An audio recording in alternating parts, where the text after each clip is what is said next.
Hello and welcome to the King's Home. Today we're making apple dumplings and I divided it into 3 parts: the dough, the apple, and that delicious sauce on top. It's that time of year when the apples are in the orchards and oh, I just love apple dumplings and this is the best recipe ever. So welcome to King's Create, where we do crafts, recipes, and some traveling. So the first step is we're going to make the dough. You need 2 2/3 cup of flour, and you're going to need 1 teaspoon of salt, 1/4 of a teaspoon of cinnamon, and 1 cup of Crisco or shortening. I really like the Crisco sticks, they're the best for me. And 6 tablespoons of cold water, has to be cold. And just a shake of nutmeg. I'm usually not into that, but it's just a small amount. And you mix the dough until it sticks together, but don't overmix it, because if you overmix it, the dough's going to be tough. So you just want it to barely start to stick together. Then you're going to put wax paper down and I like that because it allows for easy removal. And then you sprinkle the wax paper with some flour. Divide your dough into 6 balls, because we're going to make 6 apple dumplings out of this recipe, and flatten out the dough onto the floured wax paper. It's easier if you place flour on your rolling pin and then roll it over the dough. It just doesn't stick. And the way I like to do it is I have 6 pieces of wax paper, but if not, just reflour your paper. So on to part 2, the apples. And I gave this little diagram and found it goes from the sweetest to the tart. I personally like to use a sweet apple, and the ones we have around here are called Gala, which are a very sweet apple. They're kind of a little small, but they're very sweet. So make sure that you rinse your 6 apples. And then we're going to remove the core seeds and the peeling. Now I have a special core that I use. It's a little machine, but if not, just use your knife. And here is my little Johnny Appleseed peeler.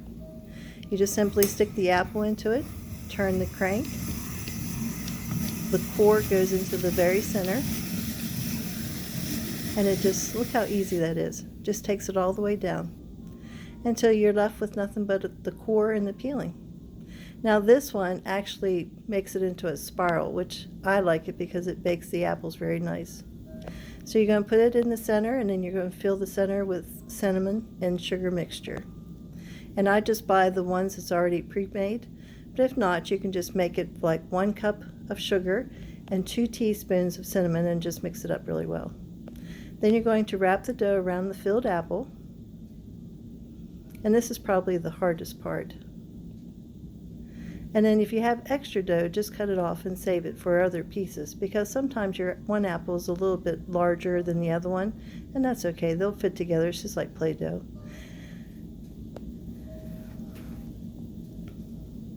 So next you want to spray or grease your 9x13 baking pan.